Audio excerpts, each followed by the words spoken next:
Bonjour à tous, je vais vous corriger les exercices du livre 14, 15, 18, 20, 23 et 25 sur les intensités du courant dans le circuit en série et en dérivation.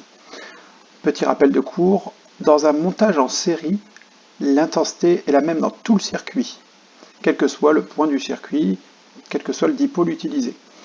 Dans un montage en dérivation, comme dans l'exercice 14, l'intensité dans la branche principale, celle qui contient le générateur, est égale à la somme des intensités dans les branches dérivées. Les branches dérivées, c'est là où il y a des nœuds, c'est là où on branche un fil par-dessus l'autre. Donc ici, on aurait par exemple I1 égale I2 plus I3 plus I4. Correction de l'exercice 14.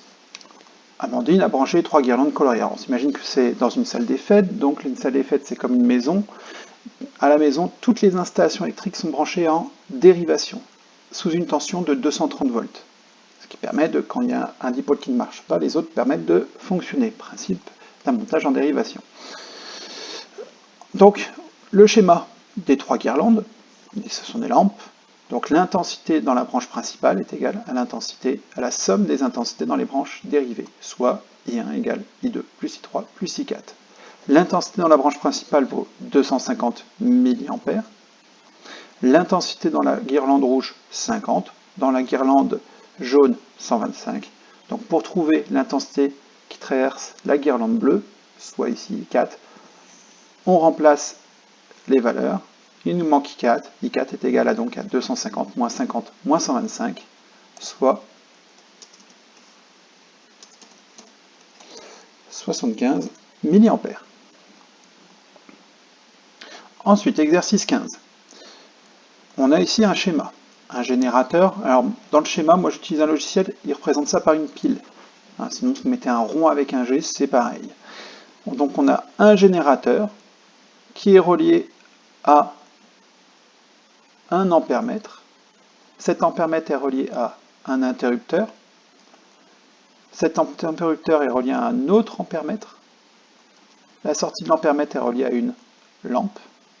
Cette lampe est reliée à un autre ampèremètre.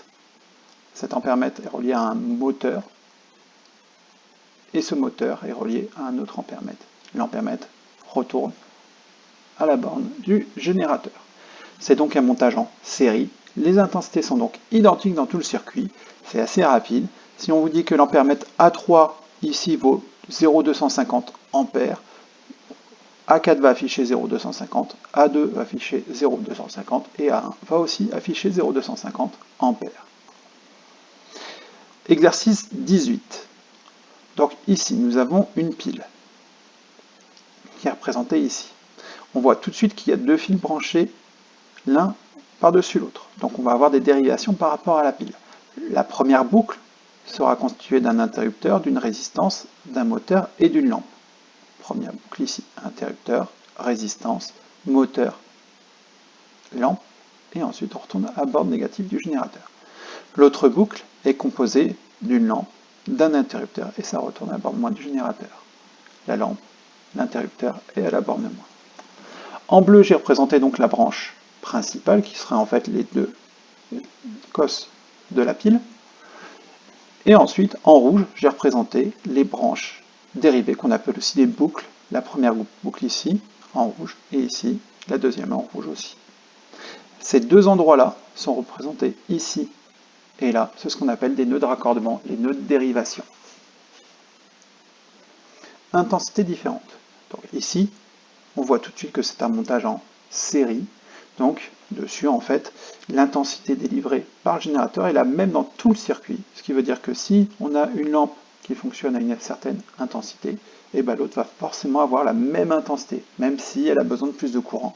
Si elle a besoin de plus de courant, elle va moins s'éclairer. Mais, dans tous les cas, c'est pas parce que y a une différence d'intensité, c'est juste que l'intensité sera la même dans les deux lampes. Montage en série. Exercice 23. Le montage est un peu plus compliqué. On va y aller doucement. On a ici le générateur. Le générateur, on part dans la lampe.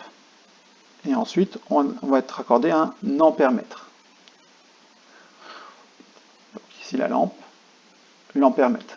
De l'ampèremètre, on est raccordé à la lampe. À la sortie de la lampe, on est relié à un autre ampèremètre, et de l'ampèremètre, on retourne à la borne, moins du générateur. On remarque ici qu'un fil est monté par-dessus l'autre, au début de l'ampèremètre, donc ici, à l'entrée de l'ampèremètre. C'est ce qu'on appelle un nœud de raccordement, un nœud de dérivation, qui va ensuite à une DEL, une résistance, un ampèremètre, et on voit qu'il y a un deuxième nœud ici de sortie qui va retourner à l'ampèremètre A1. Donc ceci, c'est un montage en dérivation. Dans un montage en dérivation, l'intensité dans la branche principale, celle qui contient le générateur, la pile, est égale à l'intensité dans les branches dérivées. On appelle ça aussi la loi des nœuds. L'intensité qui rentre dans le nœud, ici I1, est égale à l'intensité qui en sort, soit I3 plus I2.